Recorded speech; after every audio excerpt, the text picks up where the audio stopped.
This is not a test. Now is the time to panic. We're on the brink of needing to declare a climate emergency, which is what we really have. And we need to get people to behave as if this really is a major transitional challenge to the whole planet, to everybody. First up, the scandal inside the White House of staffers eating the pardoned turkeys. Next, why Jack Smith is going, "Hey guys, I totally didn't mean it. We can just throw that out, it wasn't a big deal."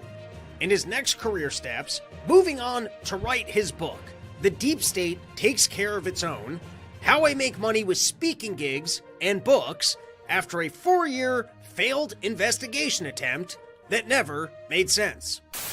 And lastly, Kamala Harris drops the first video since the election reminding voters this Thanksgiving to be thankful we didn't end up with more of this. I just have to remind you, don't you ever let anybody take your power from you.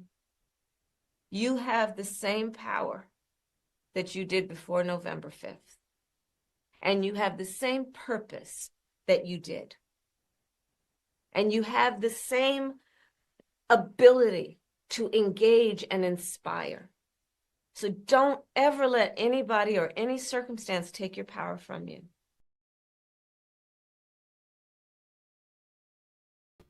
What is up, everybody? Welcome back to the Run Your Mouth podcast. We are here with a pre-Thanksgiving episode, listening to Kamala Harris letting us know that we don't have to give up our power. Doesn't she almost sound like one of these chads on the internet? One of these guys out there pretending like they're the alpha male. You got to eat more butter. You got to eat more beef. You got to take your testosterones. You need to eat even more eggs. If you're feeling lethargic, it's because you haven't eaten enough eggs. You haven't had enough B vitamins. You haven't had enough meat. You haven't spent enough time in the sauna. You haven't gone into the cold plunge. But one of these people letting you know you can't just be splooging all over the place. You can't just be splooging up into a lady. You can't just be splooging while you're watching the pornographies. You can't be giving up your power. You've got to hold in your power so that you can have all that man rage and you can get out there and you can achieve all kind of things and be out in the world all the time, just all Beavis and Butt-Eddie. You can't just be giving up your power. I swear if they kept that camera rolling for just 3 more seconds, she was going to break down in tears. They took away the teleprompters. They told her, hey, this is your moment just to speak from your heart. And you know why? It's because she's talking about running again. And they're like, lady, I don't think you could blow more money than the last time. She started talking about running again, and they said, you know what? That's a great idea. Why don't we get you in front of the television cameras, and this time you just speak from the heart? And if they had just let that go 2 seconds longer, I've seen drunk people at the bar. I've seen the way they talk before they just break out into tears. I don't know why women, when they get drunk, love crying. As men, it's about not feeling anxious all the time. We get more lovey. We never state our emotions. We get like, I love you, man. Like, oh, why don't we hang out? We should start that business. We're already starting to go into like more of the cocaine talk. But there's something, if enough women get together, they go out drinking, someone's going to end up crying. That's the way it works. I don't know why they enjoy taking part in activity that leads to tears and crying, particularly not in public. Listen, I've had bad hangovers in my life. I've thrown up in places I'd prefer to not have thrown. Not recently. You know, I've been drinking since I'm 15. Luckily, I got that out of the way in high school, which is what they don't tell you about drinking in high school, is that you can get all the horrible moments of pissing yourself in the backseat of a cab on a Friday night out of the way in high school, so that by the time you show up to college, you're a veteran drinker. And then by the time you're out of college, you're already like old man status. That's what they don't tell you about the perks of drinking in high school, is getting all of those bad drinking incidents of hangovers, of throwing up, of pissing yourself in a cab or whatever else. I'm too embarrassed to even stay. I got that all out of the way in high school. By the time I was in college, I already knew how to get it done. I already got all my blackouts out of the way. I was a veteran of the game. So kids out there, no, we're not actually going to share that message, but you get what I'm saying. Anyways, I don't know. If I cried once, I would quit drinking. I don't understand women drinking, that they like getting so hammered that they end up crying out in public. But I can tell what's going on here. That was a lady 3 more sentences away from breaking down in tears, but she's sitting there, girl, you got to leave your man. It's a pump-up talk. I know we lost and nobody cares about what I have to say anymore, but remember, what power do you still have? But here she is, they're eyeing around too, spending even more money. It feels like they're giving her a hard time. They're like, you blew a lot of our money, and it seems like the donors are less interested in backing our party. And she was like, you know what, just let me say a couple words, and I bet I can reassure our sponsors that I was actually a worthwhile investment. This is the problem with the younger candidates, is that when they fail this hard, they want to stay in the game. But you almost have to admire her stupidity, that in a way it almost leads to confidence, because like, I don't want any responsibility in my life in any capacity whatsoever. And so here, you did not win. Everyone's panning you for being an idiot, but for some reason you're like, I think not only can I still win this, I actually think I would still be good at the job. And listen, we've got to enjoy these moments while we still can, because at some point it's just going to turn sad. We're still in the fun category where I'm almost like, I wish she had won, because then we could be having all these moments all the time, and this would be cartoonish as she's sitting down with world leaders. But, pretty soon, as she gets slightly more and more relevant, and she's got to scream and holler more and more, because, listen, there will never be a moment in this lady's life where anyone ever sits around and goes, you know what we need right now? It's Kamala Harris. Isn't it almost amazing that you could raise the ranks all the way to running for president, and there could be no situation until the end of time where people are standing around and going, you know what would be really resourceful right now? You know who I think could come up with the solution? You know who I think could give the epic speech that would really rally the troops and bring people back into our cause? I guess if you needed someone to laugh at something really stupid, you needed someone to take an edible and talk about buses and space, you need someone who's going to cry in front of a camera, I guess those are the kind of things that you would recruit Kamala Harris for. But, like, think about it. If there was a debate tomorrow about wars, you'd be like, man, I got to get Scott Horton on that. Think about, like, all the things and the people in your life that if there was an incident, like, imagine you would think your company was failing and someone called you up and said, hey, I'm actually friends with Warren Buffett, and he's interested in taking a call. He might have some business advice for you. Or you're like, called him up, you go, oh, guys, you wouldn't believe it. I got the best account in the entire world. He could take a look at this for you. Can you imagine if your business was failing and someone called you up and said, Kamala Harris wants to come and give a motivational speech to your employees? You'd go, guys, we're filing for bankruptcy. It's even worse than I thought. We got together, and the only solution that we could come up with was a motivational speech by Kamala Harris, and so we might as well just pull the ripcord on this operation and call it a day, because what is the point of doing that? All right, and so, listen, it hasn't become sad yet. She only lost recently. She's still moderately relevant and still trying to hold on and pretend like she's going to run again, which just speaks to her stupidity to have spent that much money and failed as gloriously as she did. She still goes, I think I just gotta, you give me a second try, and I'm a young cat 3 times. I mean, it took Donald Trump 2 ties to get in the second time.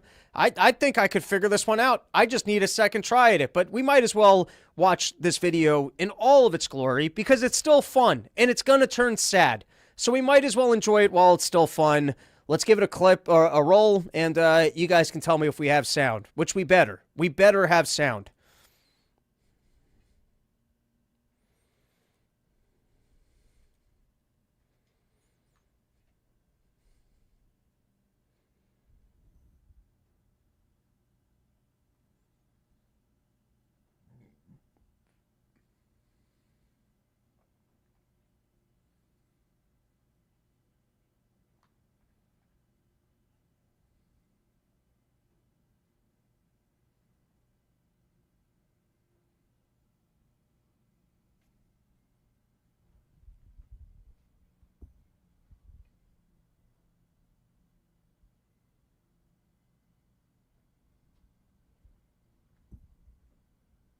Have a lot to fight for, okay? A future, freedom, and opportunity, that did not end on November 5th. A fight for the dignity of all people, that did not end on November 5th. A fight for the future, a future in which all people receive the promise of America? No. A fight that is about a fight for the ideals of our nation, the ideals that reflect the promise of America, that fight's not over. So look, we still have a lot to fight for, okay? A future where every American can pursue their dreams, ambitions, and aspirations, where the women of America have the right to make decisions about their own body, not their government telling them what to do.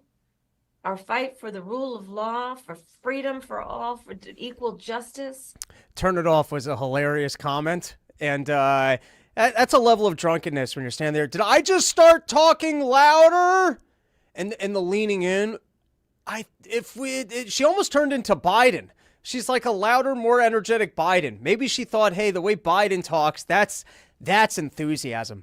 That's the way that you become persuasive. And so she took his, and then she just kind of feminized it and turned it louder. This episode is brought to you by sheathunderwear.com. Guys, it is the Sheath promo of the year, Black Friday sale. Go get yourself the greatest underwear that's ever graced the balls of man. Let me tell you, you slip your wiener into your sheaths, you get the balls nice and up in that ball shelf, and then you pull it up so that you got the smooth sheath fabric between your legs, and you're friction free, and you go about your whole life just like this, without the herky-jerkiness. You're going to feel good going into 2025. Take my word for it. Sheathunderwear.com. Typically speaking, use promo code RYM for 20% off, but they got the Black Friday sale going on. It's either now or it's tomorrow. Are you guys starting to get the shopping itch? Are you starting to look for all the things that you bought all year and then seeing that it costs less now and then hating yourself for it and then trying to pre-plan, hey, what are the things that I might need next year that I should stock up now for a discount so that you can accumulate even more shit against the walls of your apartment and add it to the museum of things that you've purchased and never need? Are you guys starting to get that itch of, hey, I better buy it while it's 30% off? Because if I buy two things that I don't need that were 30% off, but I needed the third thing, it's like the two things I didn't need were practically free. I mean, that's just Jew math right there on how to acquire things that you don't need at a discount. But you know what you will never regret purchasing? It's sheathunderwear.com, promo code RYM for 20% off, typically speaking. But right now, sale of the year, and if you got a fine lady in your life, you can buy her some sheathwear, and everyone looks sexy in sheathwear. Bobby the Bank, hit him up. Let him know you heard about it here. Sheathunderwear.com, promo code RYM, 20% off. And now I saw this, and I was like, this is a promising story. This was from the New York Post. Popular YouTuber show Hot Ones turned down Kamala Harris pre-election interview request. But it probably came with, hey, you can't ask us any election questions, and the hot sauces have to be less spicy. You know, Kamala Harris, she is a lady, and she comes with her own special set of rules, and you got to treat her differently than everyone else, and shame on you if you're not going to oblige, because she is the powerful person. You're lucky just to even have her on, so the fact that you would even not make special accommodations just shows your own bigotry. But this is why this story was promising to me.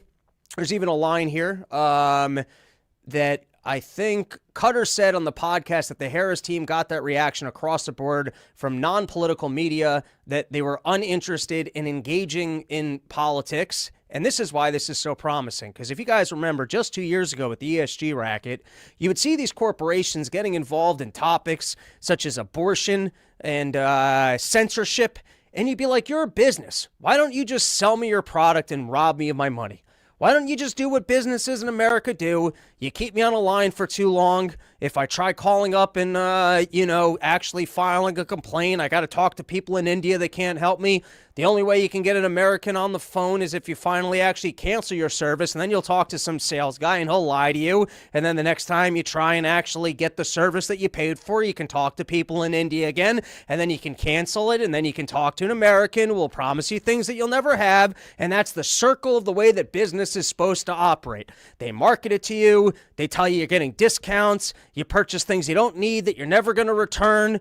And you try and return it, that person exhausts you, and then you just realize, hey, I put my credit card down, and that's it. That's the way business is supposed to work. But instead, businesses, they started interjecting themselves into politics. And you'd be like, why do you want to alienate half of the audience? Why do you want to alienate half of your customer base? And that's because the Democratic Party was so strong. People realize unless I pledge allegiance to the wokeness, unless I pledge allegiance to the Democratic Party, these people are going to come for my business. And so I would rather make statements that are irrelevant to selling Coca-Cola, that are irrelevant to getting children to watching my movies. Every single business realized, hey, I have to pledge allegiance to this Democratic Party because if not, these people are going to hassle me so much, I will not be able to continue to be relevant.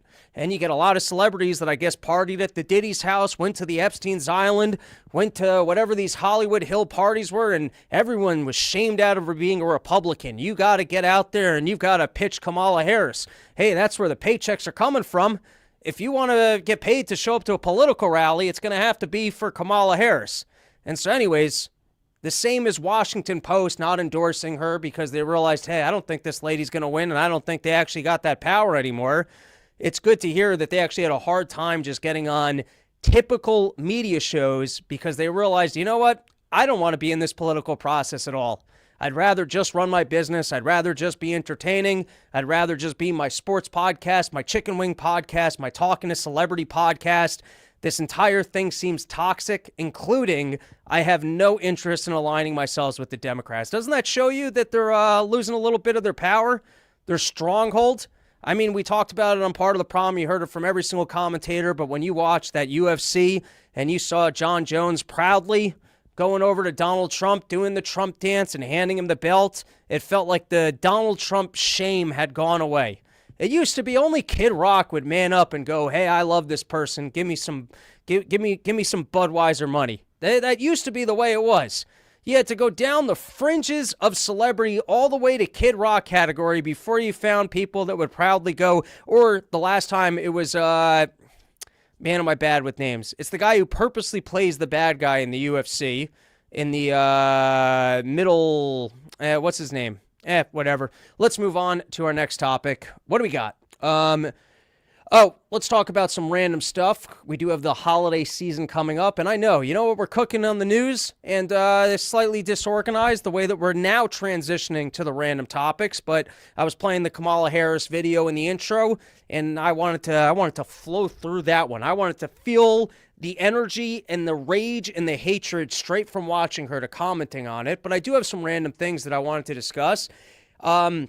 First is, you're going to be out there and you're going to be overeating this holiday season. That's what the holidays are about. It's about getting together with your family and overindulging.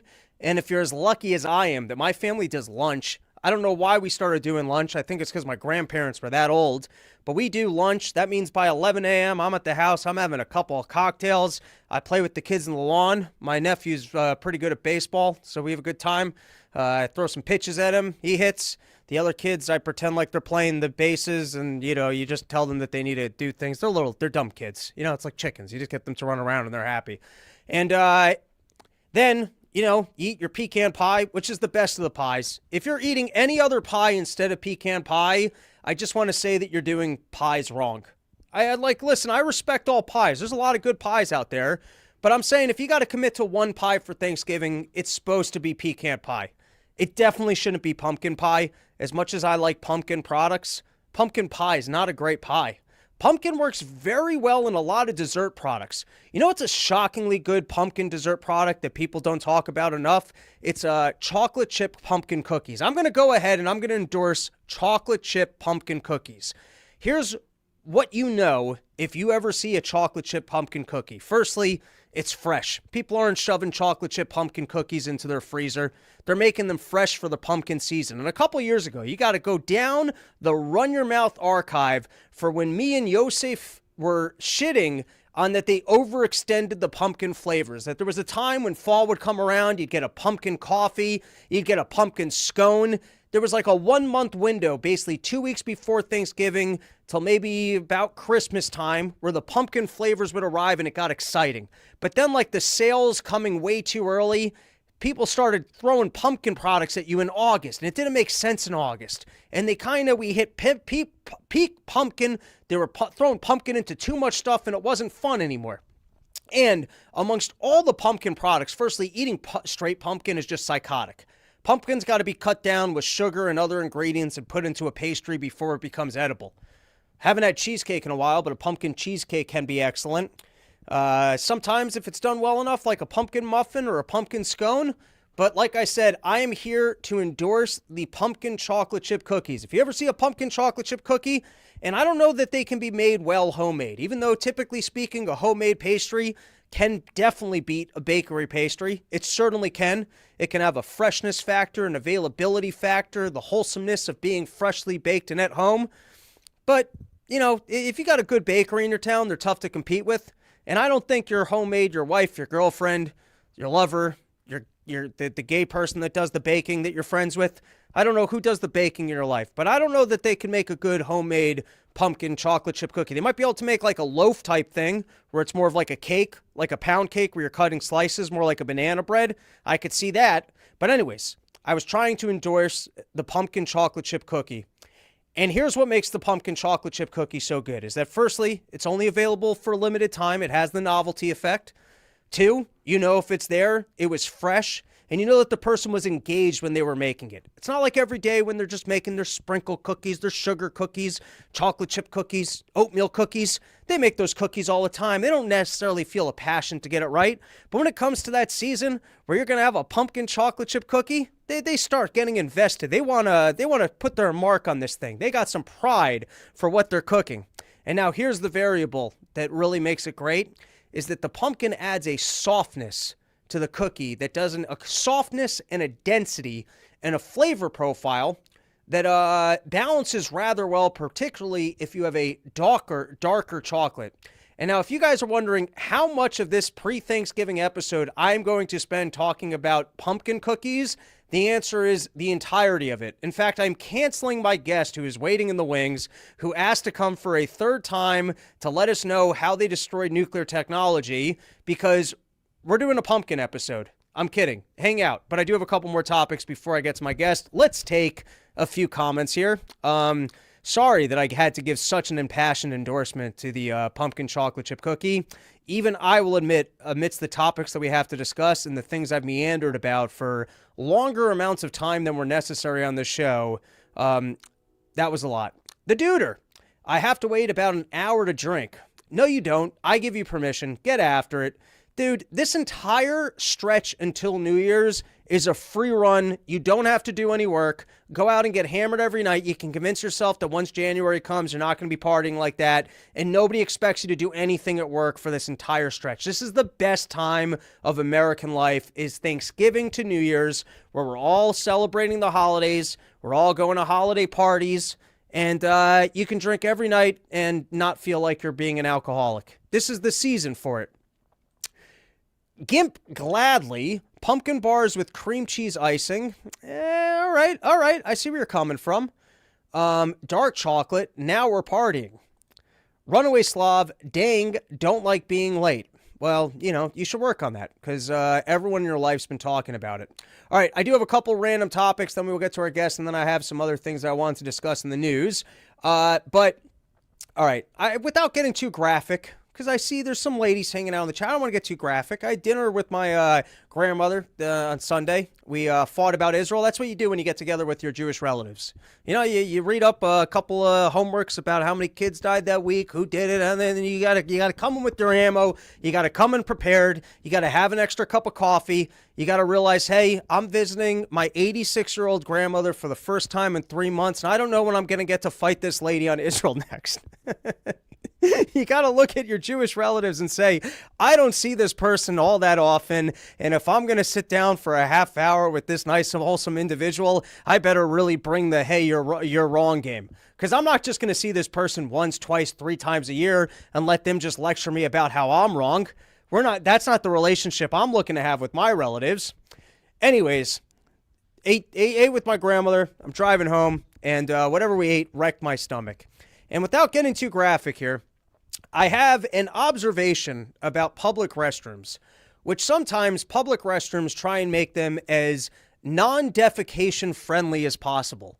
Like sometimes they don't want to put a lock on the door. Sometimes you're at a bar, that doesn't have a door. Sometimes they don't put a stall seat on the stall seat. Sometimes they don't even make toilet paper available. You guys have all been in situations where someone makes it very clear, hey, we do not want anyone defecating in this bathroom. And you know what the problem with taking that strategy of having a bathroom available and not making it defecation friendly is that you've now reserved your bathroom only for the worst of emergencies. Like, I get where you were coming from. You were thinking, hey, we want to make this thing not defecation friendly so that we could decrease the amount of defecation that might take place within our premises. But the problem with making your bathroom non-defecation friendly is that your bathroom will only be used for the worst of emergencies, and you'll have the least amount of supplies for the people who are engaged in an emergency situation. So there you go. Amongst the various cases that we make on the Run Your Mouth podcast, it's that pumpkin cookies are particularly excellent. And if you're going to have a bathroom, you might as well make it defecation friendly, because if not, you're only going to have the worst of the defecators making use of your facilities, and your facilities will not be prepared for their defecations. All right, I got one more random topic, and then we're going to cover one news topic, and then I will get to you, Mr. Matt. As you engage with your relatives, you guys see the spirit and the rage that I feel for our United States government. And I tell you, I have a lot of this energy all the time. But you don't want to be an angry individual. You don't want to be getting upset with people. And so I have some tools and tips for you people as you travel, as you engage with your family, on how you can stomach that rage and keep it down so that you could be calm and peaceful and just put out good, calm, likable energy into the universe. And so the first is, the other day I was driving in my car, and a person decided without signaling to just cut me off and go into my lane. And while he was cutting me off, and he was doing it in a dangerous way in the highway where I had to slam on my brakes, you know what I did? I honked my horn at the guy to let him know, hey buddy, you're cutting me off. You're creating a dangerous situation here. And this guy, instead of like giving a wave, deciding to stay in his lane, doing any of the things that a sane individual would do, decided to flick the bird at me. And then, you know, as I continue driving, he decides to get behind me and honk. And in his head, for some reason, cutting me off was what he was supposed to do. He could have just stayed in his lane and not nearly have caused an accident, and then just taken the honking of the horn like a normal human being and then staying in his lane or apologizing. But instead of doing any of those things, that guy decided that I was the problem and that he needed to correct my behavior and make a whole big situation of it. And so at first I started getting annoyed. And so I have two things that I'd like to let everyone know. One, it's not your obligation to fix other people's behavior. That will release you from every bullying type instinct that you ever have where you feel like you got to get into someone. Like, correcting someone's behavior is almost a favor that you do for loved ones. Like, every once in a while you have a friend and you like this friend so much that they're doing something that irritates you that you have to actually call them up and let them know. But if they're not that deep of a friendship, it's not my obligation to help other people fix their behavior. And that just frees you up from all these interactions. But then the best one, which really brings me comfort in these times, is knowing that when other people are acting this way, they live their entire lives that way. So like, you end up with this one interaction with someone where they're acting like a complete irrational human being and a total asshole. And your first thought is, well, I better correct it. And you don't have to correct their behavior. That's not on you. It's not your obligation. And then you can take comfort in the fact that they must be like this all of the time. If they're having this thing with you, that means that this entire guy's day on the highway is interactions where he's nearly getting into accidents or people are honking at him and he's freaking out. And that's hilarious. Just thinking about some fucking moron on the road who's mad at every other driver like a psychopath as they're nearly causing accidents. So I give that to you guys as a gift. The next time you end up butting heads with someone and they're acting like a complete and total prick and you start getting mad, it's not your obligation to fix them, for one. And for two, take comfort in the fact that they have to spend their entire lives living with that energy. And then as long as I'm giving random life tips, this is one. And write this one down. Of the 36 years I've lived on my life, you can put this on my tombstone because this might be the only piece of wisdom that I actually have. All this nonsense about being right about politics, what do I really know? But this one, you can go share this with your loved ones and your relatives because this is valuable advice, which is people that annoy you will always find new ways to annoy you. Go ahead and write that one down. That will save you some trouble because sometimes you meet someone and your first interaction with them is they kind of irritate you, but you think, hey, I'll give this person a chance. They will always, you'll be amazed by how many new, because you and that person are not meant to interact. You gotta cut those people off right away. You gotta not engage with them because I promise you, You can take a minute and absorb that. People that annoy you will always find new ways to annoy you. And you give them a chance and you keep thinking, all right, listen, they're going to learn, they're going to change. No one learns. Nobody changes. If someone gives you an insight into the fact that the two of you don't groove and vibe and that they're annoying, I promise you, if you allow that person to remain in your life, what I'm trying to do is before the holiday, convince you to leave your loved ones. All right, wait, let's just cover one more topic, and then I'm going to bring Matt on. Let's cover the Jack Smith dismissal of 2 federal cases against Trump. The special counsel effectively brought to a close the Justice Department's effort to hold Donald J. Trump accountable in the election and classified document cases. So this is from the New York Times. This is the part that I wanted to highlight. Smith plans to pursue charges against Mar-a-Lago workers accused of obstructing the government's efforts to retrieve the documents. Trump could pardon them, which is fun to be like, all right, listen, the entire thing failed, but I can still be petty and go after the low-level workers just to be vindictive. Sure, the person who I said took classified documents and it's the most dangerous thing and whatever else the claims were. I wasn't able to get him and I wasn't able to change the election, but that doesn't mean I can't be vindictive and just ruin the life of some random janitor that works at Mar-a-Lago. And then the other one that I enjoyed is while Mr. Smith sought to end the criminal cases before Mr. Trump was inaugurated, he did not definitively close the door on the possibility of the prosecutions one day being revived. In both filings, his request for dismissals without prejudice, leaving open the possibility that the charges might be refiled after Mr. Trump leaves office for the second time. Which, you know, that's great. You hope to get rehired on the job that you weren't able to accomplish. You sit around, you're like, hey, I can milk this paycheck forever. Why would I walk away from this thing? You're telling me that in 4 years, I might get rehired on my job that I didn't have to be successful at, and I can just continue billing the government on it? I mean, who would walk away from that if they didn't have to? And now, this is not, we will get into, Mr. Matt, I don't want to keep you waiting in the wings too much longer. So firstly, thank you for coming on for third part in series on nuclear, but I do want to cover this one topic, but you might have some insight for me on it. Cool. All right, so this is somewhat promising, obviously. You know, Donald Trump's a loose cannon. He's got moments where you're like, hey, I think you're actually going to go after the deep state. You're going to represent some of my interests.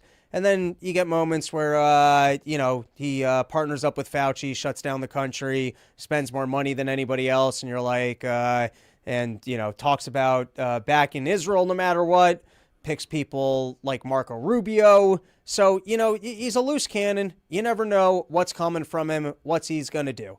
But on domestic policies, in terms of uprooting some of the woke agenda, some of the free speech issues, the windmill, the ESG bullshit, he seems to be good. And so there were 2 promising storylines from this past week. The first one was that Donald Trump is nominating Dr. I can't pronounce Indian names. You want to take a stab at that one? Bhattacharya. There you go. The professor coming through, Bhattacharya. For those, we did talk about this on Part of the Problem as well, which I think I'm up against the live Part of the Problem premiere. But we're true live. You know, I take comments. You guys can watch that one afterwards, or this afterwards. It doesn't really matter. But he wrote the Great Barrington Declaration. He was in front of Congress multiple times as a Stanford professor going, hey, I'm pretty good at science and math, and I don't think the direction that we're going in is the right direction. And if you just think about all of the talk of listen to the scientists. I wonder if we'll hear that a second time if they're investigating Fauci. And it's like, well, you got to listen to the scientists. I mean, this is the government scientists now. I never really root for justice or that we're going to see things unwind. And I think the government, even when it becomes new players, they like to protect government. So I'm not so sure that we're going to see a prosecution of Fauci as much as I think it would be cleansing and educational for the American public to realize just how lied to they were by the government. But I do think that this is, if you just think about how in lockstep the government was through COVID of, no, we're only listening to these people and everyone else is being censored and they're dangerous to listen to.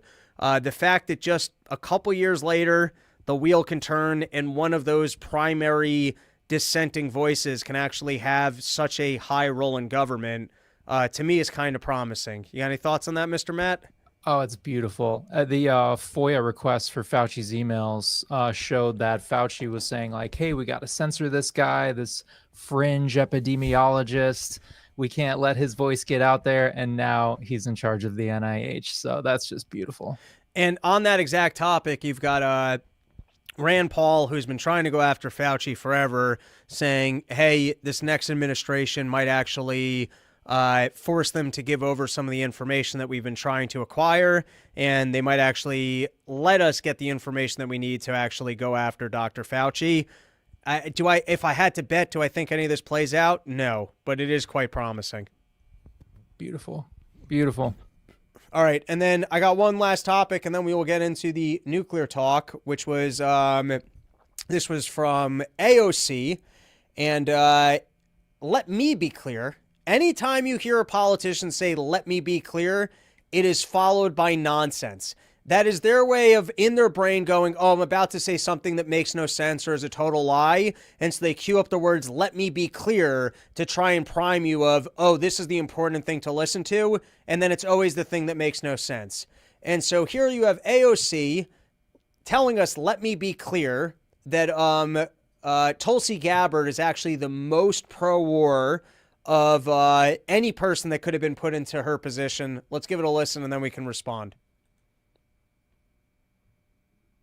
Gabbard potentially having access to national security information, and Russia loves it, loves her. And I actually think almost more than Matt Gaetz, Tulsi Gabbard's appointment is devastating. And Tulsi Gabbard's nomination, as much as she says that she's an anti-war person, she's not. Yeah. She supports very pro-war individuals, including abroad. in Syria. And let's be very clear, a Tulsi Gabbard nomination is a pro-war nomination globally, point blank, period. As is Donald Trump as president of the United States. I mean, the point blank period, I don't, explain this argument to me. Amongst all the candidates and the people, listen, maybe behind closed doors, Tulsi Gabbard actually is a war hawk. But in terms of public comments, I remember her saying no more regime change wars. I don't remember specifically what she said on Ukraine, but she seemed to have a more, hey, maybe we don't have to be doing this type position. I can't remember the specifics. So if publicly you've got one person saying, hey, let's not have regime change wars, and they've talked out against the war machine, and then they get, how is that proof? What evidence do you have that she would actually be the most pro-war person? Like, it would be one thing if you were to say, hey, behind closed doors, I've heard this person, and they actually worked at the CIA, which you don't know about, and I have the evidence that they're here as the display, blah, blah, blah, and they're the ones that are actually supposed to hawk us into a war. That would at least be a claim. But if we're just working on the available information of the characters that exist within government and those that appear to take steps to educate the public about that we don't need to engage in these wars, what evidence do you have to make such a bold statement of, let me be clear, what did she say? She's the most pro-war, most likely to get us into war, point blank. It's amazing that people are willing to make claims this bold without, what evidence do you have to back that up? It's unbelievable. She's not a pacifist by any means, and she's not against all the global war on terror engagements, right? She's down for bombing ISIS and all that kind of stuff. But she's definitely vocal against regime change wars. I do believe that her position on Ukraine is that the U.S. shouldn't be involved. I think it's fantastic. I think she's a great pick, and absolutely not a pro-war pick by any means. I think it's almost interesting, the flip-flop from, and I don't know that Joy Reid was specifically one of these people, but I just assumed she was based on her position. But it was interesting watching the left seemingly lose its interest in being an anti-war party, and for some reason taking the Putin's going to take over all of Europe lie hook, line, and sinker, and really not questioning the morality of the deep state, the military and industrial complex, or why we're engaging ourselves in this way in the skirmishes or the mortal ramifications of basically endless money printing that allows people to profit off of a ongoing war machine that costs a lot of lives and gets in the way of peace and human prosperity and development by us just engaging in trade. Europe having its energy. None of this is a win for humanity. And I'm just going to assume that Joy Reid was pitching the war. And then all of a sudden Donald Trump gets into office and the anti-war thing, they realize, just like talking about the common man, is popular. They realize, oh, most people would rather not have death. Most people would actually rather have more money and less death. It's an incredible thing that the left has learned in this election cycle is, my God, they want someone who doesn't shame them for telling them that they're actually doing better and that they're just complaining. And they like a party that will speak to them and say, hey, you should be able to do better in life. Inflation shouldn't exist and people shouldn't have to die with the money that we're spending abroad. And so now they're flipping. They're finally learning people want more money and less war. Very simple. And so now they'll pitch it to you as, well, actually, these people who just ran on less war are secretly trying to bring you more. It's quite a flip-flop. What do you say, right? The left is staunchly anti-war, super against Bush and all the regime change wars. Obama gets into office and they fall silent.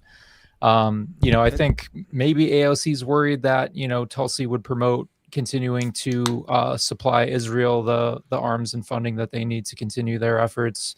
But, because I know that's at least one anti-war take that AOC takes, but, I'm not sure. Who knows what these people are thinking?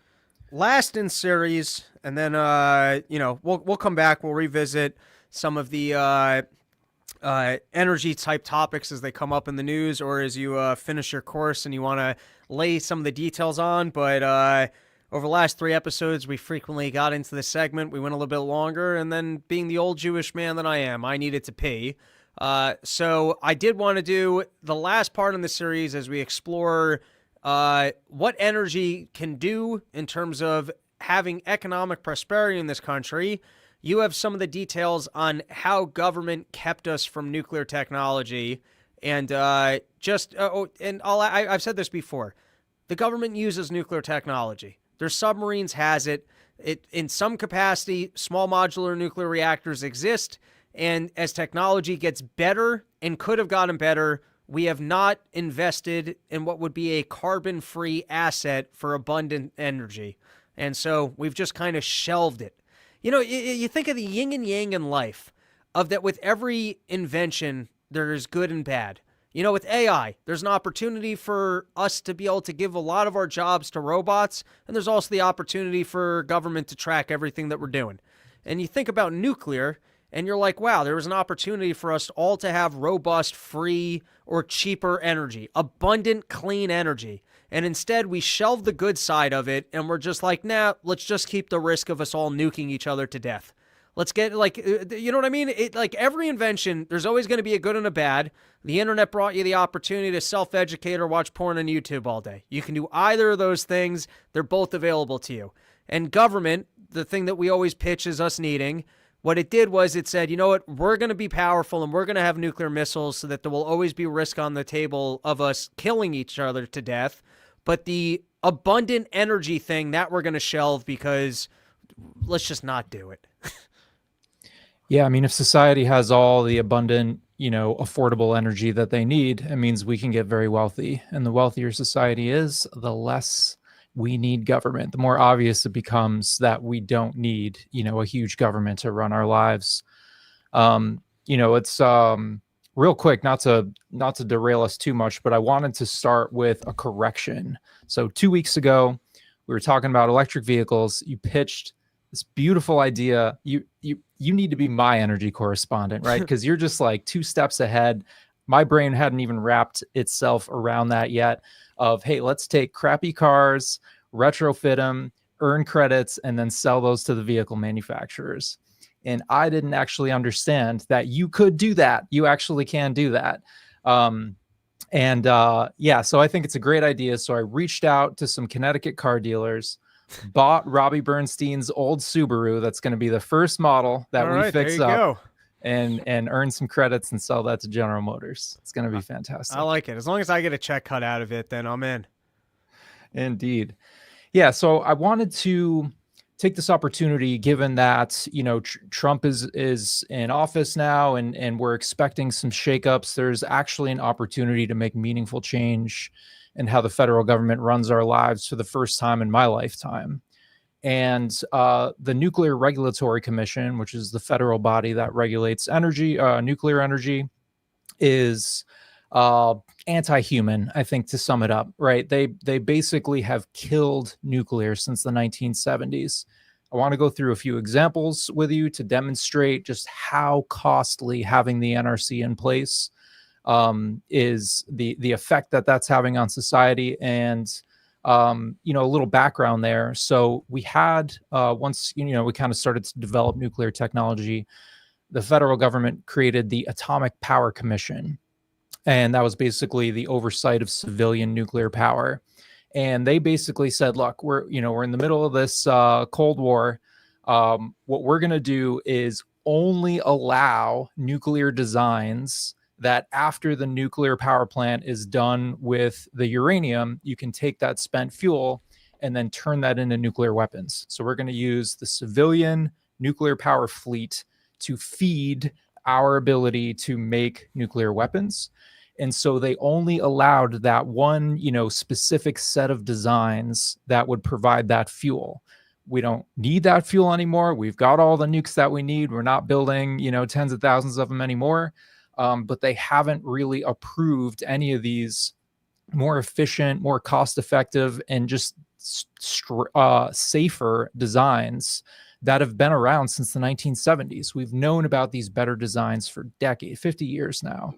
And we are not allowed to go forth with them because the Nuclear Regulatory Commission, which is what the Atomic Power Commission evolved into, was like, no, that'd be risky, right? Why approve something when we've already got this thing that works and we can just keep doing this thing that works? If I understand you correctly, going all the way back to the 1970s, they had better design for nuclear power, and it was the development of that was blocked because it wouldn't lead to more materials for nuclear bombs.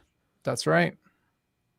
It's a shame. It doesn't even make sense. Like, if you just think about wealth creation, if your goal is a stronger military or even more nuclear bombs, just have the cheaper energy and it will filter. It's almost like it's like the most basics of, even though I'm going to fumble explaining it, but it's like the most basics of economics of just specializing. Like, if I can make bananas cheaper in my country and you can make diamonds cheaper in your country, then we both gain by trading the two because you're more efficient at your diamonds and I can end up with more diamonds per bananas produced. I don't want to get into specifics on that because I'm both lazy and I haven't read a microeconomics textbook in over a decade, but I understand it in my head that I can produce something cheaper than you can. So then, and you can produce something cheaper than I can. So then me engaging in the thing that I can, like, let's look at it from like a labor perspective. From a labor perspective, I might be able to write a good joke in an hour. It might take you a week to write a good joke. And you can write a energy paper that would take me 10 years to write.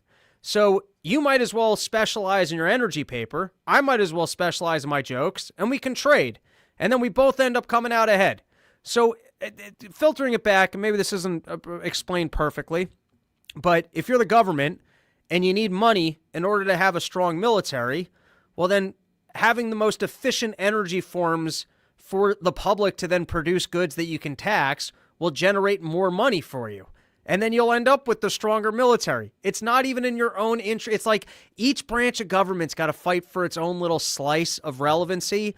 And so even within the nuclear general people, they're like, well, I want to make sure that I remain the most important thing. So I don't want there to be abundant wealth for people to be walking around and, I don't know, with stealth technology or whatever other weapons they could have created, laser weapons.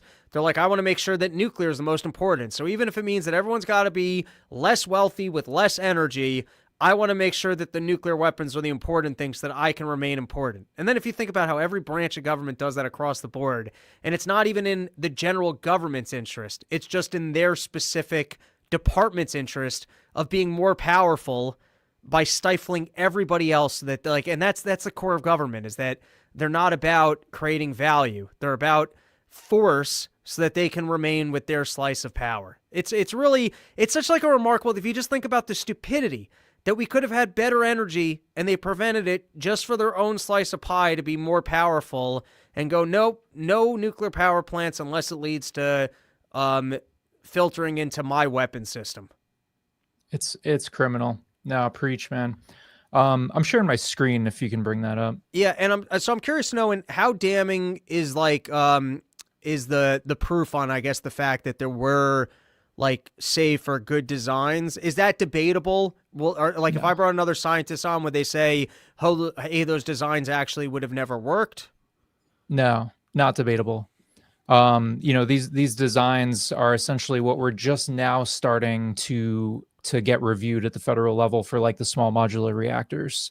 And so you're saying 40 years ago they could have started on this? Yeah, no, we knew about like thorium molten salt reactors, which are just super safe, essentially 0% chance that anything would ever go wrong. And if it did go wrong, basically a 0% chance that it would result in some kind of catastrophic release of radiation or something. Very well known. Absolutely. Can you give us a little bit more, because you're piquing my interest, and I know nothing about this. So what is the thorium or whatever word? What are these other technologies and how are they better? Just give us a little bit of the actual specifics of what we're looking at. Yeah. So for example, there was a video that went viral about 10 years ago on YouTube. It was a TED Talk from Taylor Wilson. Highly recommend people look that up. I'll tweet it out after this interview. So if you're following me, you'll see that. And Taylor Wilson basically talks about like, look, these pressurized water reactors that we've been using with these thorium rods, that's just such kind of an outdated design, right? Like it would be way better, not only for affordability, but also safety, also reduce the risk of nuclear material getting, into hands that you don't want, where instead of using uranium rods, you use thorium to boil, no, not boil, but to basically take salt, and it gets so hot that the salt melts, and then you run that through a steam turbine to create electricity. And if anything were to go wrong, what happens is the thorium would just melt down through its core and then fall into a pit of there's this neutrons or whatever they are, and it essentially just neutralizes it. And there's a lot of real good benefits here. So one is that it runs real hot, but it runs at just normal atmospheric pressure. So there's not like a ton of pressure there. So the risk of anything exploding is very low. Typically what happens, like in Chernobyl, for example, they weren't able to, something went wrong with the plant. They weren't able to neutralize the uranium rods. That created a bunch of hydrogen, which exploded the top off the power plant, sending nuclear material around for, hundreds of miles in every direction. It's just not possible for that to happen with a thorium reactor. They're small. You can build them on an assembly line, ship them to wherever they got to be. You bury them underground, and then you just run it buried underground. So people can't even get to it if they wanted to try to do some nefarious thing. It's really pretty amazing. All right. So we're thorium people. Yes. All right. So let's get into this. So, a little bit about what we have today. We've got about 93 reactors in the U.S., and virtually all of them began operating in the 1970s and 80s. The average age of the nuclear power plant in the U.S. is 42 years old. The way it works is the federal government licenses the reactor to run for 40 years, and then they extend it 20 years at a time, potentially up to 100 years. And then, like we were talking last time with the COP conference, the federal government is committing to try to expand these to the extent that that's possible. You can maybe get 5 to 20% more power out of these plants with some upgrades. But really, they're just kind of looking at the fleet that we have and trying to get the most out of it rather than trying to make things really affordable going forward. It's a missed opportunity, in my opinion. And it's interesting what's been happening with nuclear. So same thing that happened with coal, where we started getting the fracked shale gas which drastically lowered the cost of energy in the US. So then these big nuclear plants with their sort of inefficient designs, as well as the coal plants, they started losing money. They're not able to make enough money on the wholesale power market to cover their cost. So they're hemorrhaging cash. They start retiring. So government to the rescue. So the government has been stepping in over the last 10 or so years and subsidizing these plants' losses so that they can continue running. There's a few notable examples. We've got Biden's infrastructure bill from 2021 that put $6 billion towards keeping these plants running. New York State, near and dear to both your and my hearts, they passed the Clean Energy Standard in 2016. And so the idea there is that, okay, so we've got these nuclear plants in the state of New York. They're all losing money. The owners of them all want to retire them, but New York State doesn't want them to retire. We want more expensive energy, essentially. On the face of it, they're saying, because it's carbon free. So what we're going to do is come up with this plan where we'll basically just whatever those plants are losing, the state of New York is just going to pay for that, so that they're at least breaking even so that they can keep running. They had estimated that would cost, just in the state of New York, $7 billion over 10 years. But those are actually some pretty bad cost projections. So here's the projections they were using at the time. And they said, okay, between now and 10 years from now, this was in 2016, we think that the price of power is going to double. So that means 10 years from now, we won't have to subsidize them anymore because energy will be so expensive that they'll be able to break even and we can stop the subsidies. So I was working in policy for the state of New York at that time. And this comes across my desk of really smart folks, economists that submitted some comments. And they were like, hey, with all due respect, you are crazy. Look at what the energy trading markets are saying. They are saying that the price of energy is going to be flat for the next 10 years. And so you're sitting here saying that, okay, it's going to cost New Yorkers $7 billion over 10 years. That's maybe half of it. It's probably actually going to cost like $14 billion. We now have the benefit of hindsight, and that's exactly what happened. The price of energy remained flat. And so that means $14 billion has gone into keeping, half a dozen plants running that should have shut down 10 years ago because they're not economical. It was really interesting. By the way, that's such a funny government trick that if I want anything, let's just say I want more of anything. Let's say I want more bagels. I like bagels. I'm a big bagel fan. And let's just imagine that for some reason, bagels got really expensive, even relative to pizza. And pizza has the cheese on it. Consumers like their pizza.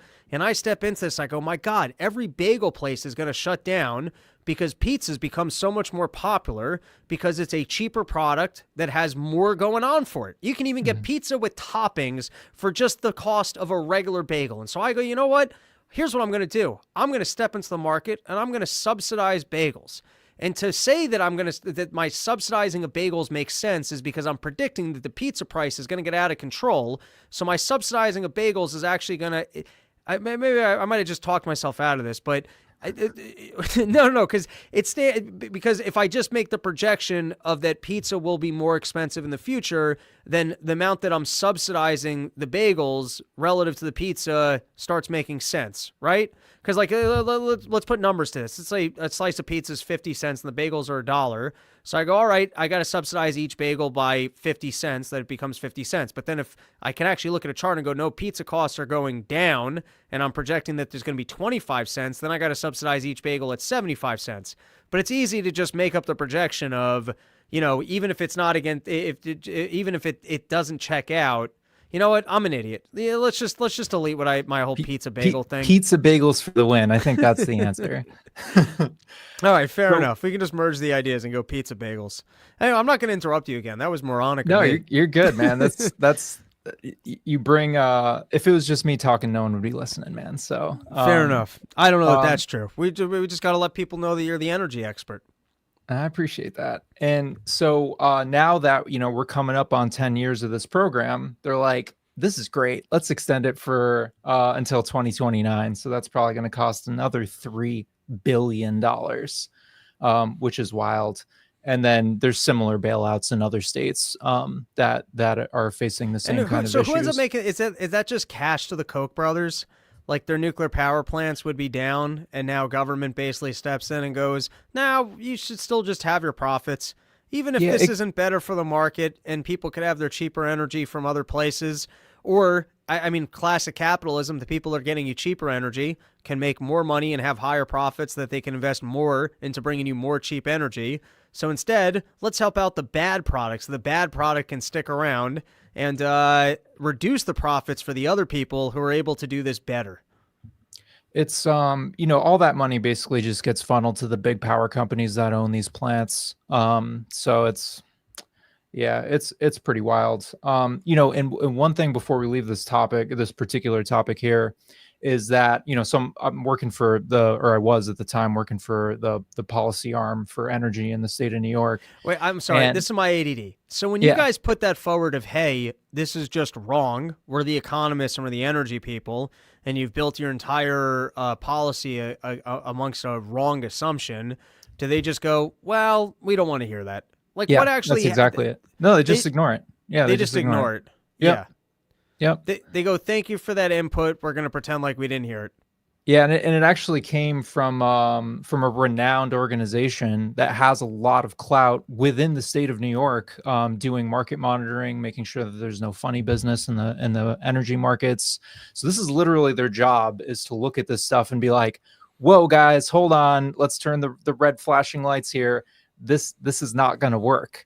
And so that was their job, right? And then they came out and they were like, this isn't going to work, guys. Like, with all due respect, your projections are insane. They make no sense. It's also funny when you're there and you're the expert, and so you look it over and you go, hey, this is just wrong, and you're going to be stealing wealth from people to just favor the Koch brothers. You're literally just handing free money to these people, and you will drive up energy costs, which is going to keep all the consumers, all of the people that are voting for you, with higher energy, and they just ignore you. And then you have to realize this exists in every industry. I haven't spoken to every single person that works in healthcare, but I'm sure there's some guy that came across some pill and went, hey, this one would be cheaper.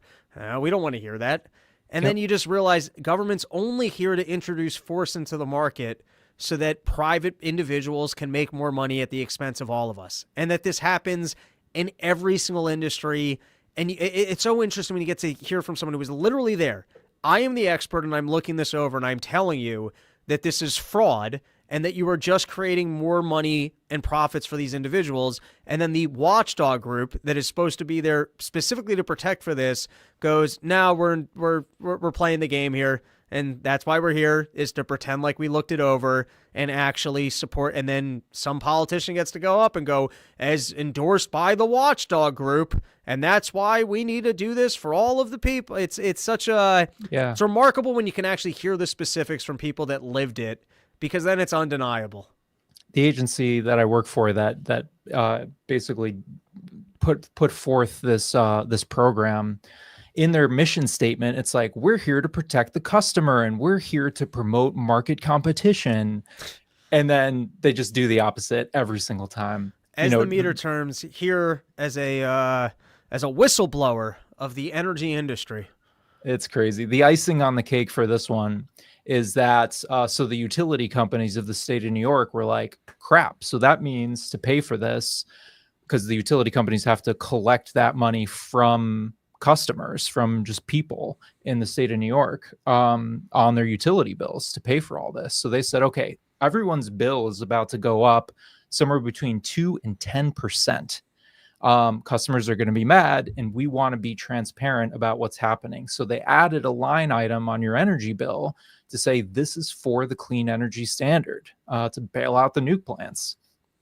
So then the regulatory commission then issues an order and says, you're not allowed to do that, energy companies. You can't add a line item that makes this transparent. You have to hide it within the larger bill so people don't know what's happening. So even the energy companies instantly realized, hey, this is going to increase costs. We don't want everyone mad at us, so we're just going to tell the consumer. And they said, no, we're all in this together, buddy. Absolutely. So, states are all in debt and things like that. And so this is kind of hard to do, right? To just be funneling billions of dollars to these plants when they could just retire and more affordable energy come online. And so the feds are now coming to the rescue with the Inflation Reduction Act, keeping the price of energy high for us. And what they're going to do is basically subsidize all existing reactors in the U.S. at $15 a megawatt hour. For reference, the average price of power is like 20 a megawatt hour. So I'm just curious, just for my own curiosity, if you completely removed these nuclear power plants from the market, would you end up with an increase in cost from the nat gas, or there's actually just so much natural gas available that you would continue to, I guess, have the 15 megawatts per hour? I don't know the metric that you stated. Yeah, it's basically what would happen. So the way that works is you have your energy market, you have all the power plants that are, available to provide power, and then they bid. They say, hey, this is what I can provide energy at. And so normally if your price is So does higher the government than actually cap like what the natural gas people can provide to make room for the nuclear, or does the nuclear not really. Basically what they did is they said, okay, nuclear must run. So even if it's so expensive that the nuclear plant can't cover its costs. And so normally it would say, okay, my bid is, $40 a megawatt hour. When the price of power is 20, they're just not going to run. So the basically what the state did is they step in and they say, no, actually you will run at any cost, and then we'll just cover. and then how do they, I guess, cap the nuclear companies from not just lying? Like, let's say you're a nuclear company and you could actually be profitable at $20, but the government's going to cover the difference no matter what. What's to prevent them from going, oh, it's actually $30?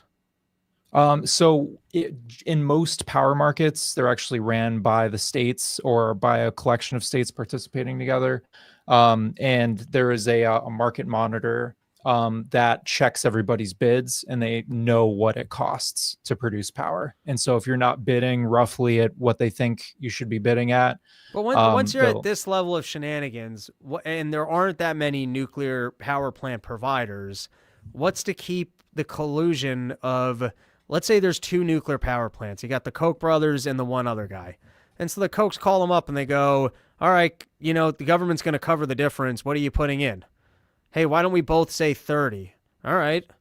I mean, it's a single phone call. What's to, unless maybe you can get the data from other states or from other countries and then go, what the hell's going on here that France is able to get this done at an average price of 20? But do they do that, or do they basically just take the power company's word for it? That's what happened with Enron. Is it was the collusion. There was like a new market. They didn't have all the rules set up. They weren't really able to check anything. And so given that it was just a few power companies, they were able to collude and like artificially bid up the price.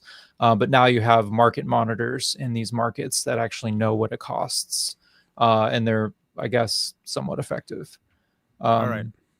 And then so the other thing that the Inflation Reduction Act is doing to try to incentivize new nuclear to come on is they will subsidize any new plants at $25 a megawatt hour. So that's over the average price of power. So it's whatever you can earn from the market plus the $25 an hour the per megawatt that the feds are going to give you, plus 30% of all of your costs to build the facility are also covered by the feds. So just a massive bailout. Even with all of these subsidies, it's still expected that 0 new plants are going to come online by 2033. And why is that? Because the federal government has made it so expensive to generate nuclear power that it almost doesn't matter how much money you throw at it. So they both want to subsidize it, but the regulations that they have in place make it that the subsidies still don't make it effective? For now, yeah. And the two sides of that coin can't just get together and work that one out. I mean, it's almost funny to have government jobs of figuring out, well, how do we, like, you got this one that will go, hey, we'll just subsidize it. And then you got the other ones who are making it more and more expensive to actually do. And the two don't actually get together and go, well, how can we work this out so that we can actually have more of it? And that's why I wanted to take this opportunity to talk to you in the audience of like, look, here we maybe actually do have the opportunity to abolish the NRC. That's what I would like to see, the Nuclear Regulatory Commission that only allows these World War II era designs to be built. And then even anything new like these small modular reactors, they'll take 10 years to ultimately approve all the different levels of approval. And it's such a classic government it's a scam where you think nuclear reactor breakdowns are really scary. Obviously, we need regulation. We can't just have some guy in his backyard building a nuclear reactor. And even me as a libertarian goes, you know what? It sounds like nuclear's so scary, we better have a government regulator in. But lo and behold, and even in this case, I might still be, I guess in my core non-libertarian where I'm like, that sounds really scary, just companies just building nuclear without it.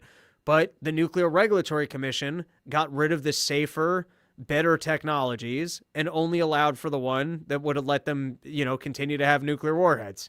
And so once again, the specific regulator came into the market to protect profits for random individuals and get in the way of a safer technology. I mean, it's so crazy when you get the specifics on any industry, and it's always the same story. If we could transport ourselves to libertarian Ancapistan, what it would look like is you need insurance, right? And so if you're a power company and you want to build a nuke plant, you got to get that insured. So if there's an accident, that, whatever damage you cause can be covered. And so the insurance companies would essentially be like, no, don't use the old World War II era designs. Use the new safe stuff that basically cannot have a catastrophic meltdown. But unfortunately, we don't have that. Probably the pragmatic kind of in between.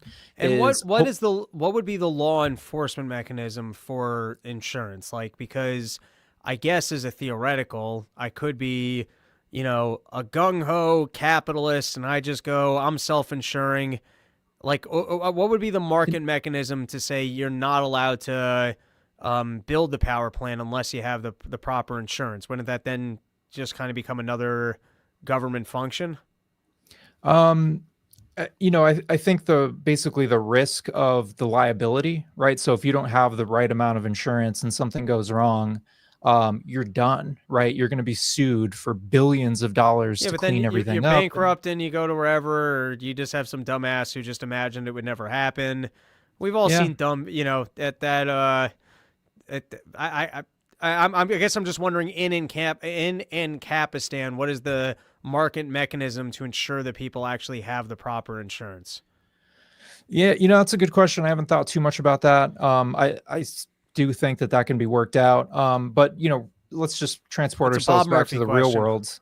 Back to the real world. What that looks like is it just gets kicked down to the states, and so just as how the state requires you to have a certain level of insurance on your vehicle if you're going to drive on the roads, they would require you to have a certain level of insurance on your nuclear power plant, so that if something goes wrong, and then now the incentives finally align for you to use the better technology, whereas today that's unfortunately not the case.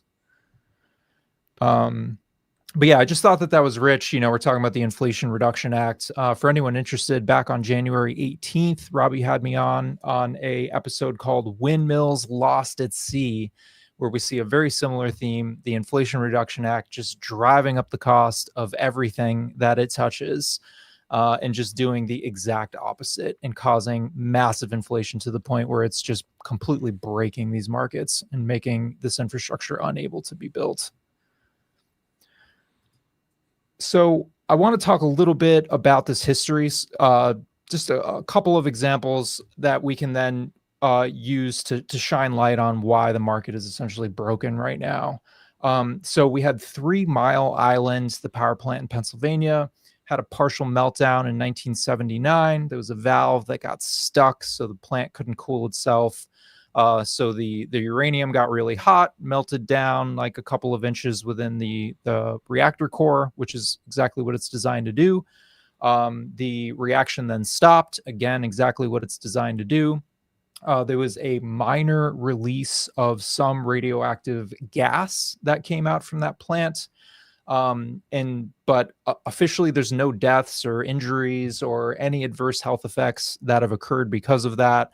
They did a big like health monitoring program for a few decades following the event, where they tracked everyone that was in the area and any health outcomes that they might have had over time. And Do you think officially, that was actually done responsibly or to cover up for the company?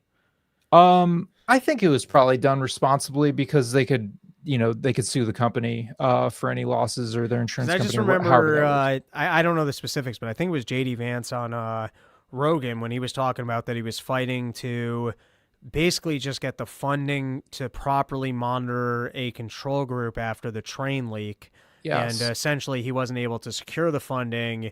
Yep. And so at this point, I guess the data set doesn't exist even You don't have in the 10 or baseline. 20 years to go, yeah, there was this problem, and then hold somebody responsible. Yep. So, I mean, just in terms of recent history and me knowing the way that government operates, I'll just tell you, I remember this was a funny, I once went for a longer jog on a summer day. I think it was a jog, maybe it was a bike ride. Don't hold me to it. I did some form of exercise. I'm also not the most in shape. Maybe I walked around the block and I was parched. All right, let's just go. Walked around the park. I was parched. I come back to my house, and I don't know why. My mom had these big, tall purple cups, like these big, tall purple plastic cups. And I go up to the tap water and I pour myself a big purple cup of water. I drink the entire thing. Pour myself another cup of tap water. I drink the entire thing. I chug it down. I'm quite parched. Then I go to the bathroom and I flush the toilet, and I notice that the water is completely purple, right? Then I go back to the sink and I get a regular glass. I fill the glass and it's purple. And then I go online and I see that something happened with the water supply on that day, and they go, there's this, it's going to look purple, but it's completely and totally safe. What are the odds that that fucking purpley water was completely and totally safe? I'm going to say 0%. Now, do I think I'm going to get cancer in 3.5 months, or I'm going to have kidney failure? I don't know what the fuck I consumed, but let me tell you, if I was the water company, I mean, maybe I'm a little more moral, but I understand why the water company just goes, oh yeah, don't worry about it, it's totally safe, because, you know, that day you're like, oh good, they said it was safe, and then you don't do whatever you could to prove the fact that they actually harmed you in any way. So I'm just saying the idea that anything would happen and they would do their best to not showcase the issue. From like a 30-year time stretch down the line, did there turn out to be higher rates of cancer in the area, or basically all studies would indicate whatever the gaseous fumes were? I don't have to harbor on this forever. Yeah, they're saying nothing. There was no adverse health effects. However, to your point, according to the Wikipedia article, nearly $25 million was paid out in insurance settlements to people who agreed not to discuss their injuries in the ongoing litigation. So sounds like someone at least had a good enough case that they got some hush money. All right, fair enough.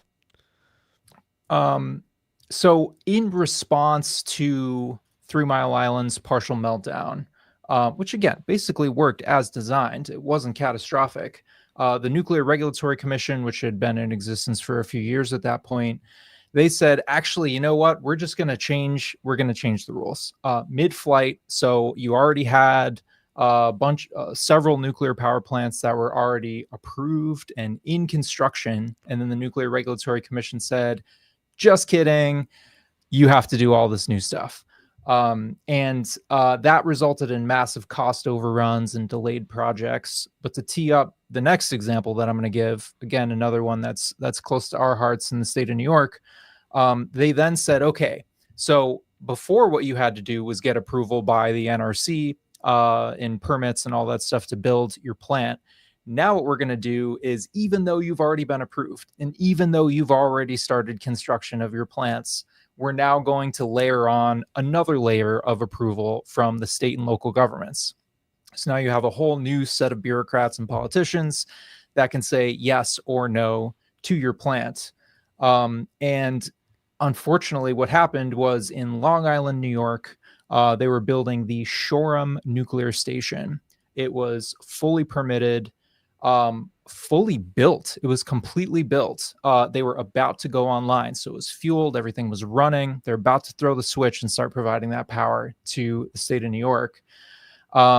And because the NRC changed those rules, Governor Mario Cuomo of the early 1980s at the time, he says, no, there's no way I'm going to approve this plant. You're not allowed to run this plant.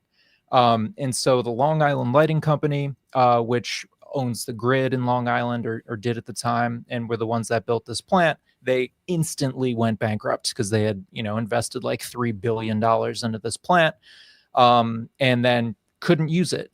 So they instantly go bankrupt. And then the state of New York then says, okay, well, what we'll do is we'll just take over the grid on Long Island. And so since the 80s, the Long Island grid is owned by the state of New York. It's like a New York State agency, the Long Island Power Authority, that took over the grid, took over the debt, and they've been running it ever since. And I want to get into some examples of what to this day, the lasting repercussions of that are, because they seriously affect our lives. But it was interesting because the anti-nuclear movement that got Cuomo to say, no, you can't run this plant that you've already built, that was actually financed by fossil fuel interests. And then so what they did is they replaced the capacity that Shoreham was going to provide with the nuclear facility. Instead, that just got replaced by power plants that use jet engine turbines that just burn gas and jet fuel, which is very expensive. So Cuomo was in bed with the jet fuel people. It's crazy, man. It's just so wild that this is all done in the name of environmentalism and in the name of customers, right? And so here's a picture of Shoreham. There it is on the map over there on Long Island. And a couple things that still affect us to this day is that so famously we had Hurricane Sandy come through in 2012 and hit New Jersey, hit Long Island, was very devastating. But basically what the state of New York had done from the 80s until 2012 is not invest a cent into that grid. So it's basically just a house of cards waiting for something to blow it over. Hurricane Sandy came along and just devastated Long Island. For any listeners there, you probably remember being out of power for weeks and not getting any communication from the Long Island Power Authority. They did no communication. Well, for the most part, they didn't tell you how long it was going to be. You didn't know if it was going to be a day, weeks, months. Some customers were out of power for months, never even got a notification of when roughly they would be put back into power. Huge disgrace, absolutely unacceptable by any private power company. They would be fined massively for doing that. But because it's a state agency, whatever, no big deal. And since then, it's interesting. Instead of trying to pay down that $3 billion worth of debt, they just got into more and more debt. And so by the time Hurricane Sandy hit, that debt had ballooned to $8 billion or something like that. It was interesting there was an investigation that happened after Hurricane Sandy. And what they found was just rampant corruption. There's a huge report that came out just detailing all of the corruption. One of the notable examples is that all the towns of Long Island, what they did is they said, okay, any property that's owned by the Long Island Lighting Company, what we're going to do is jack up the tax rate just in that area. So kind of like how a city, if there's a big rich area, they might have the tax rate higher there than in a low income area or something like that. They did something like that to the point where the people's power bills were essentially paying for a huge percentage of these municipal governments' budgets. And it was just wild, everything that's happened, again, all as a result, this sort of butterfly effect of the federal government kind of changing their mind and making things many times more expensive than it needs to be, shutting down our ability to use nuclear power, and just a disaster for the people of Long Island. Really unfortunate. They have the highest energy costs in the continental United States because of this. Makes me so mad. So it's risky business, man. Building a power plant's risky business. And essentially, ever since 3 Mile Island, the federal government has basically froze the nuclear industry in the US. Technically, it's not prohibited, but it is so expensive that there's no way you could really build a nuclear power plant. there is not a single power plant that has gone from conception to operation since 3 Mile Island. Not a single one. There was a few that were already in construction, and they managed to finish it over budget over time, but they did finish it. But ever since then, not a single plant has been created until. Go ahead. Before we do that, I forgot to plug YoKratom.com, home of the $60 kilo. And they got Black Friday going on. I think, don't hold me to it. Don't come back and sue me for false advertising. But if memory serves me right, exclusive for the holiday season, I think they have buy 2 kilos of Kratom, and you get them for $50 a pop. But if not, $60 for a kilo of Kratom is pretty great. I mean, Matt, where are you going to get a kilo of Kratom for just $60? It's beautiful, man. Nowhere is the answer to that. All right, so we got the Vogtle Nuclear Station. Vogtle in Georgia. There's 4 reactors there now. The first 2 reactors, those were finished in the 80s. And just those reactors from back then, because of the NRC changing policies and things like that, they had originally estimated that to build these 2 reactors had cost $660 million. By the time they got done, it was almost $9 billion, which in today's dollars, that's $19 billion for 2 power plants. Unbelievable.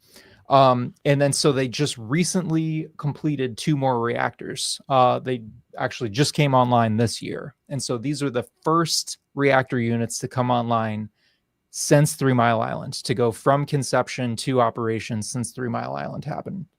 And the construction began on these in 2009, weren't completed until 2024, almost a decade over schedule, because they had to keep going back, redesigning stuff again because of the NRC. Originally, Georgia Power estimated that these plants would cost $14 billion, which is crazy expensive, but whatever.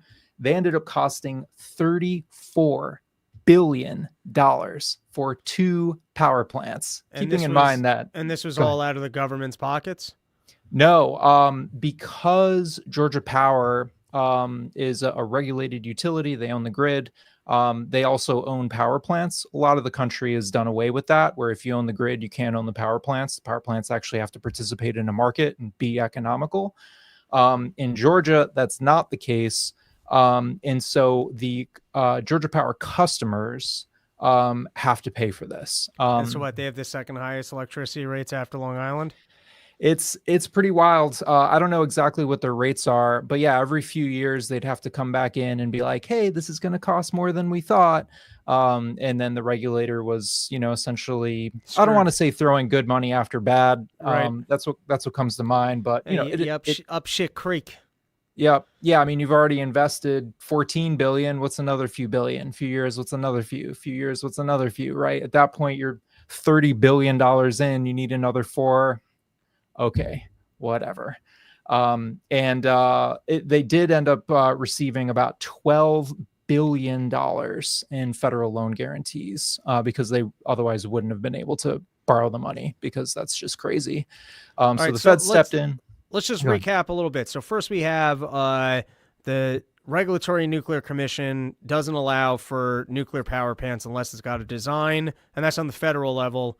Now we're looking at what states have done that has closed the markets and basically driven up costs. So you've got in Long Island, they took over the utilities and they did not.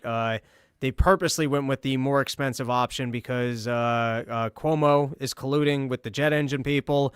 And now we've got in Georgia, I guess they gave a sweet handout to one company that they're then stuck with. So they keep coming in and go, no, we actually need more. No, we actually need more. So what we have here is essentially how governments kept us from nuclear technology. Is there any other, examples that you feel people should know? And was there a conclusion for how, I guess in your head, the Trump administration is going to start bypassing some of this? Yeah, I'd really, we've got some lessons learned. And if I could just do a couple quick things about what's happening right now. Sure. So finally, we're starting to see some thawing, I guess you could say, in the nuclear industry in the U.S. And they're taking old power plants that had retired because they're not economical and repowering them with lots of government money. So we have 3 Mile Island. So there's 2 reactors there. One is the one that had the accident, but the other retired in 2019 for economic reasons. We are firing that thing back up. So we're fixing it up. We're going to repower it to power a Microsoft data center. And it's going to produce about 800 megawatts, pretty, relatively large That's plant. like just a fucking Bill Gates handout where something that shouldn't exist gives him more energy. I got to pull off the sweatshirt, but give me 1 second. Yeah. I don't have to do it on camera. A little too hot. I'm going to make an adjustment and sit down here. Give me a second. Sure, man. Gotta. Yeah. So while he's doing that, I just want to mention that it's really important right now that we put the pressure on while people are actually open to ideas, right? People are actually open to the idea of abolishing the Department of Education, abolishing the ATF, cutting $2 trillion out of the federal budget, right? The iron has never been more hot to strike than it is right now in terms of finally repealing this insane regulatory regime. And I think the more people know about that, the better we're all going to be. Let's get on X. Let's make some noise and let people know. Let our overlords know that we are not happy with the status quo, and something has to change. And become pro Thoron people. Thorium, absolutely, man. Look up that Taylor Wilson talk. So this plant, the only reason why it's able to be repowered, because it's not economical, is the Inflation Reduction Act is going to throw them $20,000 an hour to operate. That's like better part of $1 billion each year. And can I have all the of the government costs just burn money on my behalf? It's wild.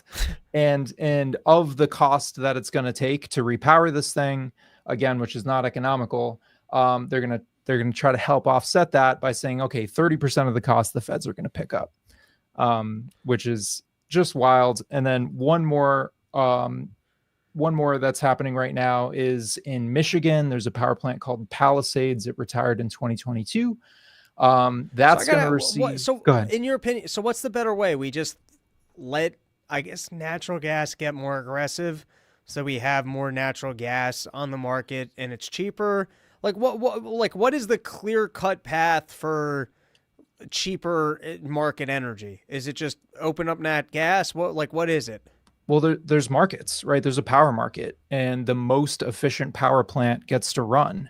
And the power plants that can't cover their costs will shut down for economic reasons, and that capacity will be replaced by actually cost-effective energy units.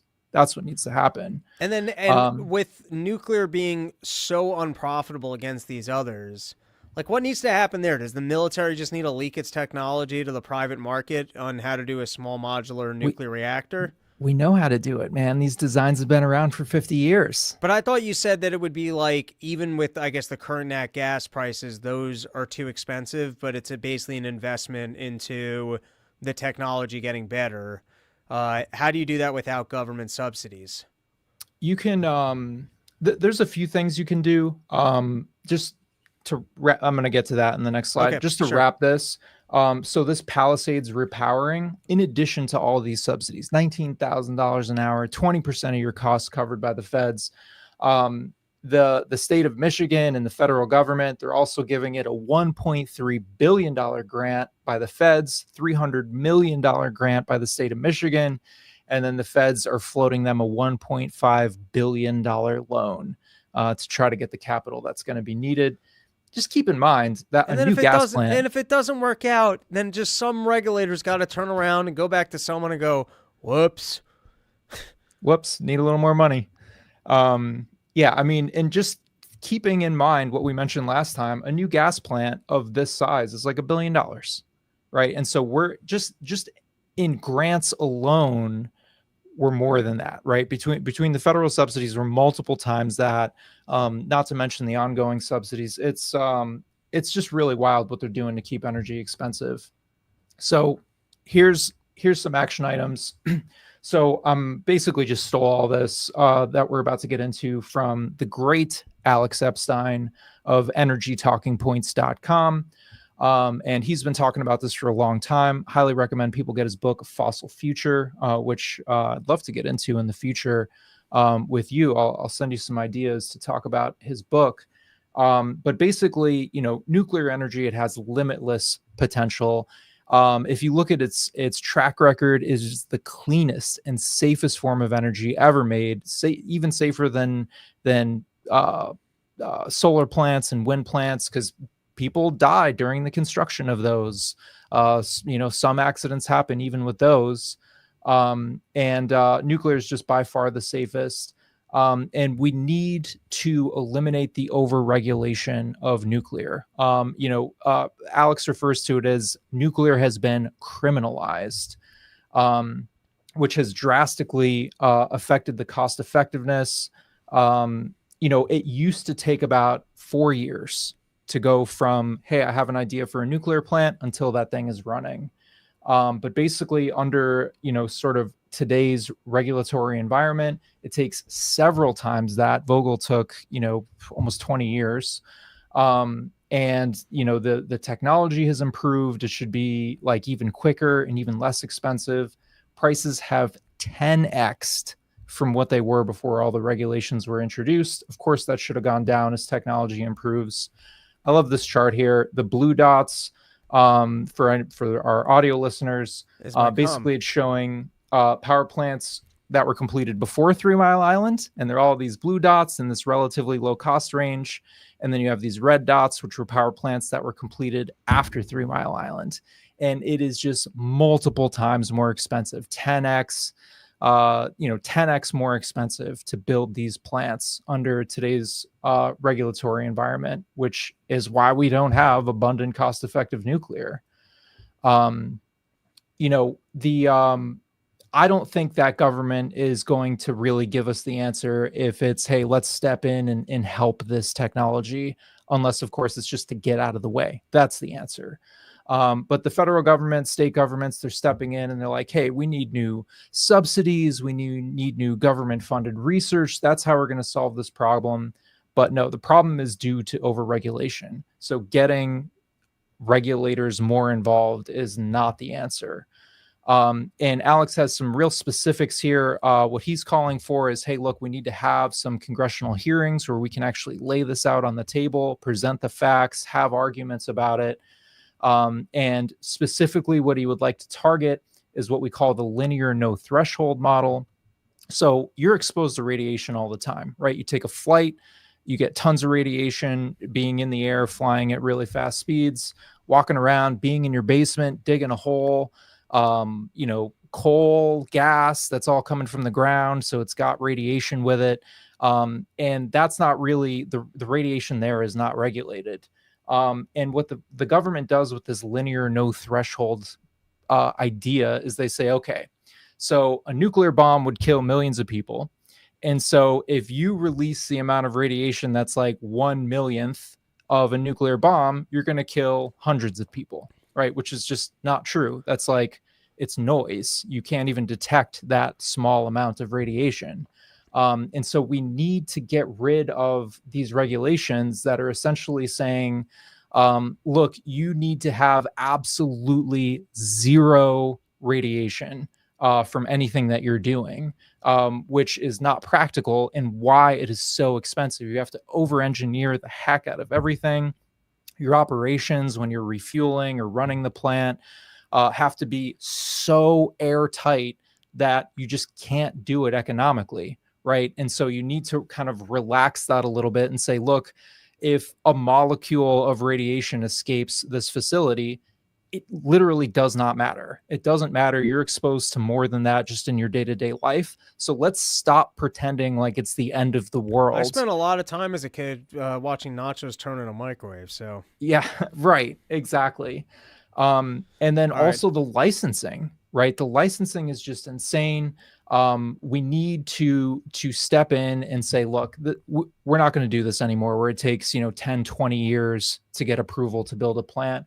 We need to put in some limitations there, where the government will have to make a decision within 2 years, right? So you have all these different layers of approvals that you have to go through. Let's just put it into a single process, maximum of 2 years, yes or no, and then we can move forward, which I think is fantastic. This was excellent. We're coming up on dinner and drinking time, so I will hand it to you for closing remarks. That's it. I would also recommend checking out alexepstein.ai. It's his AI chatbot that has all of these facts that, I've kind of you borrowed. can literally just ask it questions? Yep, you can ask it questions. Ooh, that sounds pretty and cool. it'll tell you about specific policy recommendations and advocacy efforts that you can put forth. So yeah, really fantastic. I would say, please follow me. I just posted on X the link to the slideshow. So if you're interested in seeing the slideshow, it's right at the top of my timeline. And yeah, we're going to be getting into this. I'm going to be making videos and things like that and putting them out to the public and start trying to make people aware of how they are being ripped off. We could be 50 years into a nuclear renaissance with amazing technology, with cost affordable energy, and we are not. Preach. And we absolutely could be. There you go. Everybody, go check out As the Meter Turns, coming in with the actual facts and figures about how much better our life could be without government. That is our episode. Hopefully over the weekend, I just booked 2 shows. There's going to be a comedy festival out in Jersey. It's at the it's where we did New Year's last year with Dave, but I'm trying to launch a new show in New York City. It's called the Political Comedy Jam. We're going to have comics coming on, doing topical humor, the kind of stuff I like to work on, and then responding to some internet clips, taking some topics from the audience. I'm going to mix it up with people after their sets, so it's going to be a comedy show, a little bit more oriented to the news cycle, what I do. And I'm hopefully going to build maybe what was the end of year things, because I'm hoping to do this monthly in New York, but this is going to be my first one, so be on the lookout for that link. And then I'm going to be in Texas, out in your area, my friend. You should come on out, San Antonio. Absolutely. I don't think it's that far from you. Bring the whistle pigs. It's awesome. It's non-porch tour. I don't know what we're calling it. It's the Fall Classic, but Texas is hot year round, so we've got a gig out in San Antonio. The date on that, I believe, is like December 21st, something like that. I got to get the link up on that as well. But guys, when I do the Texas gigs, little insight here, all the gigs I do are incredible. I bring amazing openers. It's always a party. And, I always bring the fire, to be cheesy about it. Texas, I'm able to pull from the Austin comedy scene. And so I know I have Andy Malafarina on that one. I've got an incredible comic that just moved from Las Vegas who opened up when we were out there. And probably some other comics, so be on the lookout for that ticket link. Other than that, have a great Thanksgiving, and we will be back probably next week, Wednesday, with a new episode. And once again, As the Meter Turns, go give them a follow. Let people know that it's worth coming on to this show with expert information. There's 365 people in the live chat right now. I bet you have your Twitter open. Let's get a good analytic. Right now, go to As the Meter Turns, give the good man a follow. And that is our episode. Thank you for joining. Matt, anything else you want to let these people know? That's it. Thanks everyone for listening. Appreciate it. And Robbie, thanks for having me on. Absolutely.